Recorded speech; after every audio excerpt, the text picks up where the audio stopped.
Hello, I'm Catherine Fox. Fantastic to have your company this afternoon. I'm here with Libby Lyons from the Workplace Gender Equality Agency. She's been a very busy woman because today the Australia's Gender Equality Scorecard has come out with a digest of information on where we're sitting at the moment. So I want to ask you, Libby, first of all, fascinating information and a lot of it, but let's hone in on the pay gap and the information that's come through on that. Actually, some quite good news there. Organisations are actually looking at this. It's great news. We've seen an 11 percentage point increase in the number of organisations that are actually analysing their pay data to discover what their pay gap is. That is absolutely fantastic. That's extraordinary, actually. It is. We've come from a pretty low base, though.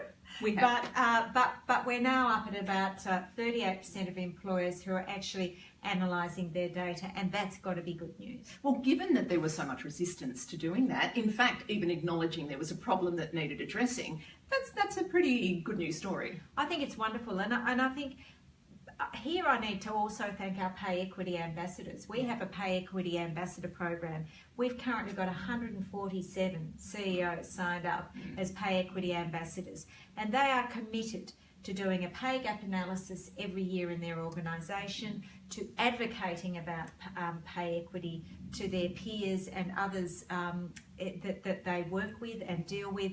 So I think they've had a bit to do with this, but great effort by all employers, and I would encourage all other employers out there, get that pay gap analysis done. Until you do that, you don't know what you don't know.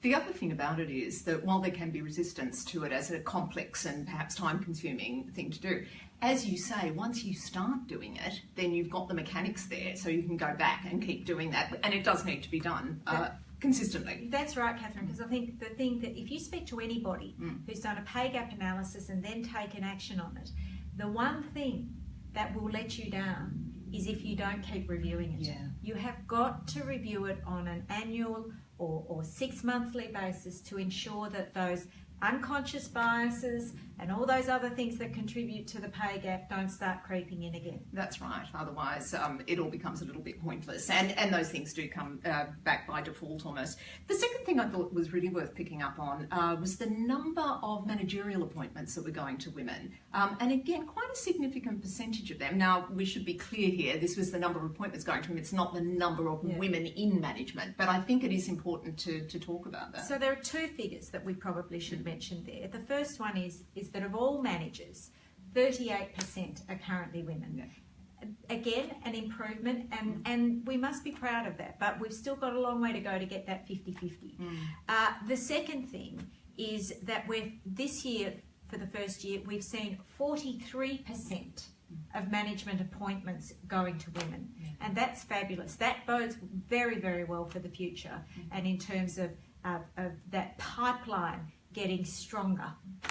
Any thoughts on perhaps what's contributing to that? Because I was thinking about that, because there has been resistance over the years to things like targets and proactive strategies.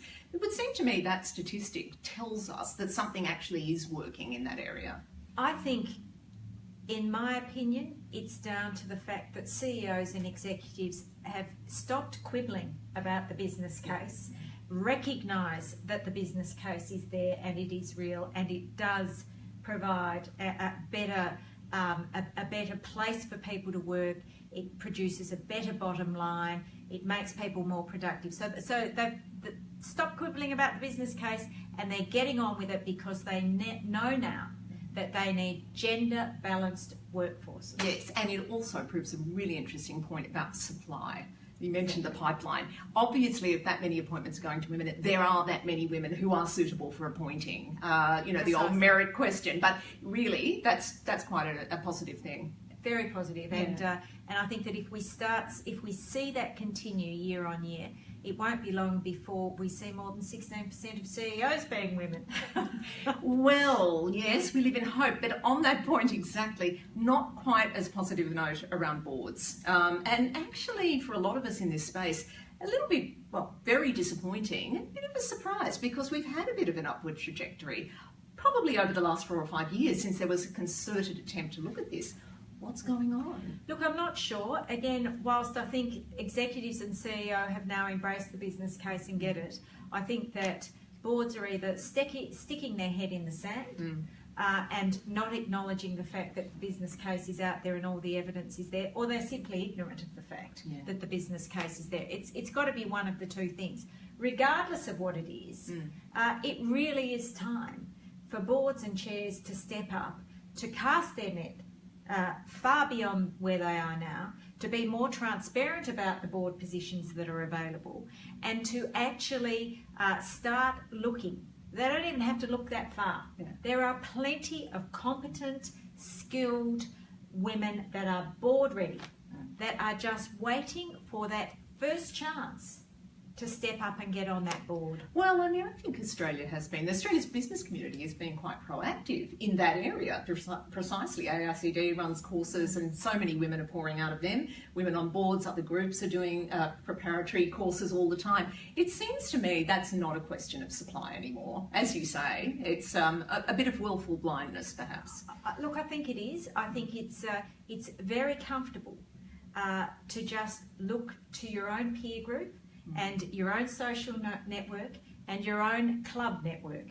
It's very comfortable to do that. It takes a little bit more courage, a little bit more time, and a little bit more effort to look beyond that. So, and that's what we need to see. We need the men to start on boards, to start stepping up, working that little bit harder, putting in that little bit of extra effort, talking to people like you and me who know plenty of women who are happy to be on boards. And when we see that happen, I believe we will then start seeing some real change in gender equality. Because, Catherine, the other thing that's not happening, boards are not demanding the gender metrics from their executive That was teams. another finding, wasn't it? Yeah. The whole area, all the stats around boards, and anything to do with boards, unfortunately, over the 4 years that we've been collecting data, has remained static. So boards are not asking for these gender metrics. Now, could you imagine a board that was sitting there, perhaps for a resources company, who weren't asking to see the stats around health and safety? There'd be an uproar. Of course. Gender equality is no different. So come on, guys, step up, put in the effort, and you'll be far ahead of your competitors if you do that. If you don't, you're going to be flagging behind. It's about getting the vision or getting the bus. A terrific point. And of course, I guess the other option is that some mandatory system comes in, and if that doesn't happen. And I guess we've seen other countries around the world do that. You give time for a voluntary regime to work, and then if you don't, that's the other possibly unpalatable truth about that. Well, absolutely. And I keep hearing from organisations that report into us that they don't want any further regulation. So if you don't want further regulation, then really do this voluntarily. But don't do it begrudgingly. Actually do it because your business will be better for it, your shareholders will be better off for it, and they will thank you for it, as will your employees. And Libby, just as a final sort of wrap up, good and bad, obviously, mixed, but you did make the point earlier today, progress is very slow still, isn't it? It is slow. When we see that over the 4-year period, the gender pay gap for total remunerations really only dropped by about 2 percentage points, it tells me that we need more action and we need it to happen quicker. I think there's always going to be a lag. Of course there's going to be a lag. And if we're seeing more action happen, for instance, in organisations doing gender pay gap analysis, if we see another 11 percentage point increase next year and the year after that and the year after that, we'll close that pay gap and we'll close it quickly. But we've just got to see that effort by all executives, by boards, and employees. We need employees to start talking about the importance of these things too. Arm yourself with the facts and start talking in your organisation. And the more that people know about these issues, the faster we're going to get there. And that's why, of course, this report is invaluable. And we do collect very good quality data in this country, and I think we have a real treasure trove of it now, and it is very important to keep tabs on that instead of working off assumptions, which we did for many, many years. We've got the data now, let's use it. Let's use it, indeed. Thanks so much. Thank you.